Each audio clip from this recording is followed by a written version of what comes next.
সসম্মানে যথাকালে গেল লোকান্তর, ভাটরাদেরও কুহকেতে সপ্ত সহোদর, হইল পৃথক অন্য কিছুদিনও পর, হিংসাদেশ অলক্ষীর যত সহচর, একে একে সবে আসি প্রবেশিল ঘর। ক্রমে ক্রমে লক্ষ্মী দেবী ছাড়িল সবারে, সোনারও সংসার সব গেল ছাড়া খারে। বৃদ্ধা ধনেশ্বরা পত্নী নিজ ভাগ্য দোষে, না পারি তিষ্ঠিতে আর বধূদেরও রোষে।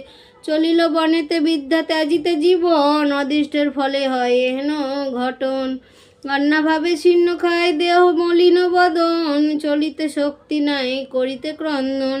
হেন কালে ছদ্মবেশী দেবী নারায়ণী, বনমধ্যে উপনীত হইল আপনি।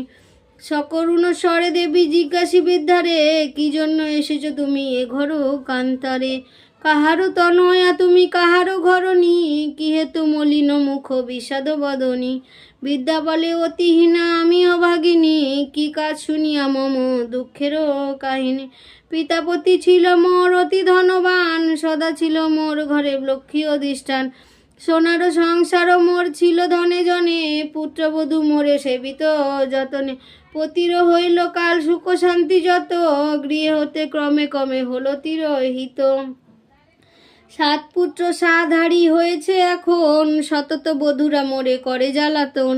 সহিতে না পারি আর সংসার যাতনা, ত্যাজিব জীবন আমি করেছি বাসনা।